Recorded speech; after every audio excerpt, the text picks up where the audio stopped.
So what happens when you finally step in and try to regulate it?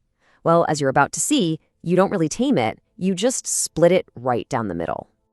So, first things first, let's talk about the piece of paper that kicked off this whole firestorm of change and, frankly, division. Let's talk about the law itself.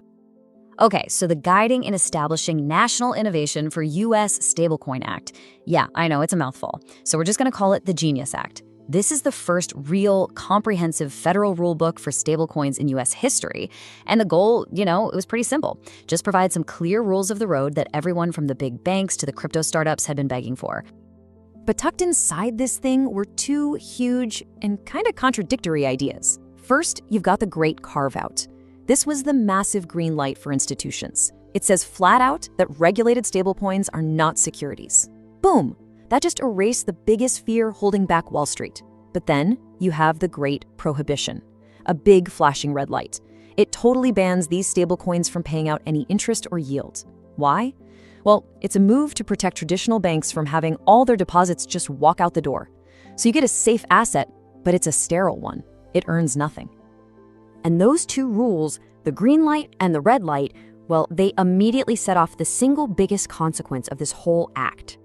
And wow, did that green light for institutions work? The clarity was exactly the catalyst everyone thought it would be. Capital just flooded into the market, and for the very first time, the total stablecoin market cap blew past $300 billion. The thinking was always, if you build clear rules, the big money will come. Well, they came. But here's the thing, that new money didn't go everywhere. The law basically cracked the market into two parallel universes. So on one side, you have this regulated U.S. payment zone. It's all about compliance, no yield, and it's dominated by assets like USDC, built for the big guys. And on the other side, you've got this global synthetic and yield zone, led by things like Tether or USDT, which serves a totally different purpose for the rest of the world. And you have to ask, what is that purpose? What I love about this quote is how it just nails the role of that global zone. For millions of people in countries with insane inflation or shaky governments, assets like USDT aren't about trading, they're a financial lifeline. This says it all. It's a way to protect what you have when your own currency is collapsing. Okay, so whenever you split a market this dramatically, one thing is for sure. You're going to have some very clear winners and some very clear losers. So first up, let's look at the long-reigning king, Tether, or USDT. Now, it's still the top dog globally, for sure, but since the act passed, its total market dominance has started to noticeably slip. We're talking a drop from nearly 68% down to about 60%. The ground is definitely shifting under its feet. And if you want to know why that's happening, you just have to look inside this new regulated US zone. On an exchange like Coinbase, which has to follow all the rules, USDT has basically been kicked to the curb.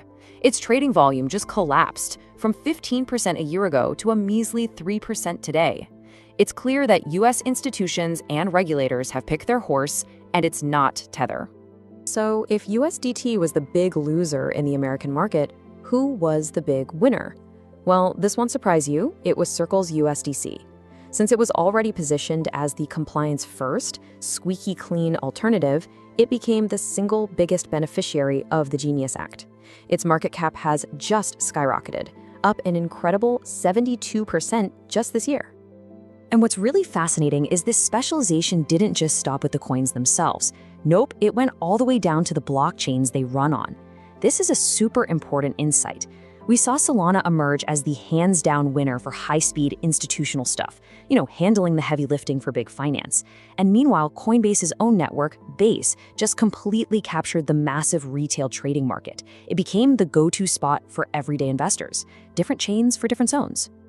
But right here, this is where the story gets really, really interesting. Remember that ban on paying interest? Well, it had this powerful and I think completely unintended side effect. This is the part of the story that really shows you the deeper forces at play in finance.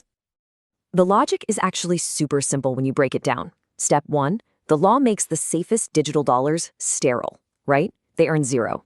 But step 2, big money can't just sit in a corner earning nothing. Capital always looks for a return. And so step 3, that capital split, again, creating two brand new booming markets for yield. And this chart just shows you everything.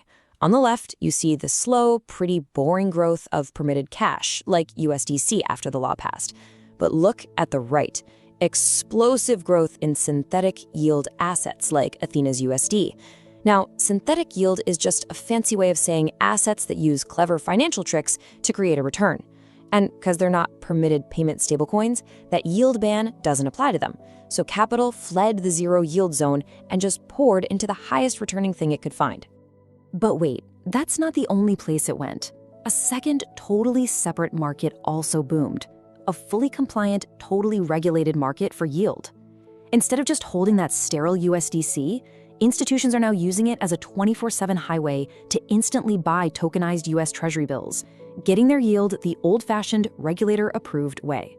So get this, the law banned yield in the stablecoin, but it accidentally supercharged the use of stablecoins to go get yield somewhere else.